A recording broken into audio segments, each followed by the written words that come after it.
Welcome to குக்ஹவுஸ்samayal. வாங்க இன்னைக்கு energy தரக்கூடிய ஒரு புரோட்டீன் லட்டு வீட்டிலேயே செய்கிறது எப்படின்னு பார்க்கலாம். அதுக்கு முதல்ல கடாயை சூடு பண்ணிவிட்டு அதில் திணை அப்படின்னு சொல்லக்கூடிய ஒரு சிறுதானியத்தை நான் எடுத்திருக்கேன். இன்றைக்கி நம்ம இந்த லட்டுங்கள்லாம் சிறுதானியத்தை வச்சு தான் பண்ண போகிறோம். இதை 2லேருந்து 3 நிமிஷம் போல் வறுத்துட்டு வெளியே எடுத்துடலாம். அதே போல் 1/4 கப் அளவுக்கு கம்பு அதையும் சேர்த்துடலாம். இது சிலது பொரியும், சிலது கோல்டன் கலர் வரும்.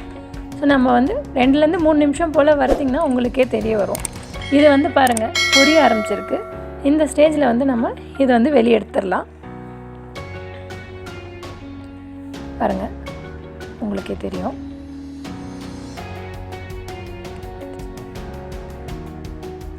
அடுத்து 1/4 கப் அளவுக்கு சாமை எடுத்திருக்கேன். அதையும் ஒரு 2லேருந்து 3 நிமிஷம் போல் வறுத்துக்கலாம். இது ஒரு கோல்டன் கலரில் வரும். இந்த சிறுதானியங்கள்லாம் பார்த்திங்கன்னா உடம்புக்கு ரொம்ப நல்லது, ஆரோக்கியம் தரக்கூடிய ஒரு சிறந்த உணவாக இருக்கும். இதை அடுத்து பார்த்திங்கன்னா 1/4 கப் அளவுக்கு கொள்ளு எடுத்திருக்கேன். அதையும் வறுத்துக்கலாம். இந்த சிறுதானியங்களில் பார்த்திங்கன்னா எல்லா சத்துக்களும் நமக்கு கலந்து கிடைக்கும். Vitamin, calcium, mineral, phosphorus, zinc, iron, protein அப்படின்னு சொல்லிட்டு நிறைய இருக்குது. இதனால் பார்த்திங்கன்னா வெயிட் லாஸ் ஆகிறதுக்கோ அல்லது நம்மளோட பாடியில் பிளட் சர்க்குலேஷன் நல்லா ஆகிறதுக்கும் இது ரொம்ப ஹெல்ப் பண்ணும். அதே போல் குழந்தைங்களும் ரொம்ப விரும்பி சாப்பிடுவாங்க. நமக்கும் இது சாப்பிடும்போது நல்ல ஒரு எனர்ஜி கிடைக்கும். இதை கொள்ளு பார்த்திங்கன்னா வெளியே எடுத்துடலாம். அதுக்கப்புறம் 1/4 கப் அளவுக்கு வரகு எடுத்திருக்கேன். அதையும் ஒரு 2லேருந்து 3 நிமிஷம் போல் வறுத்துக்கலாம். இது நல்ல ஒரு கோல்டன் கலரில் வரும். அந்த அளவுக்கு இதை வறுத்துக்கலாம்.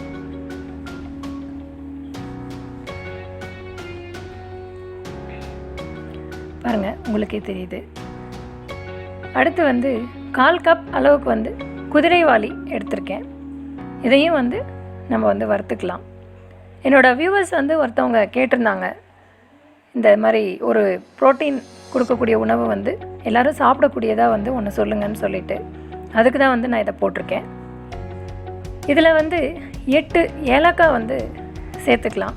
இந்த சிறுதானியங்களுக்கு ஒரு மனம் கிடையாது, சாப்பிடும்போது கொஞ்சம் கஷ்டமாக இருக்கும். அதுக்காக இந்த ஏலக்காய் சேர்த்துக்கிட்டோம்னா ஒரு சாப்பிடும்போது மனம் நல்லாயிருக்கும், சாப்பிட நல்லாயிருக்கும்.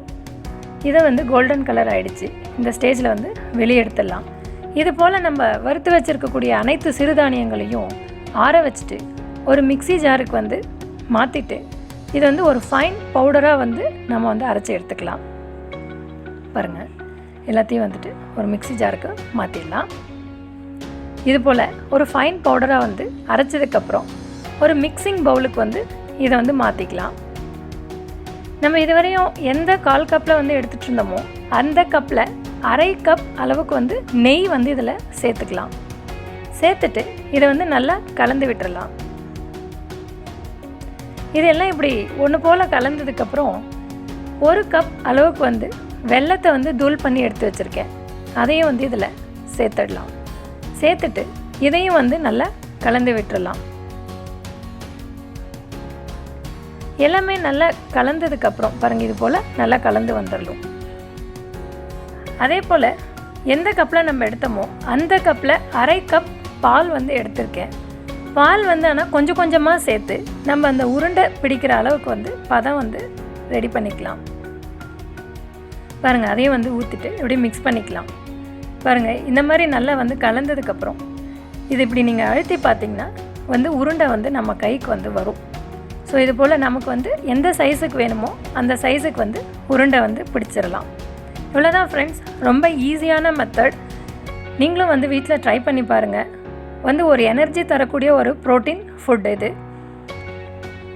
Eat healthy, be healthy. Thanks for watching my channel.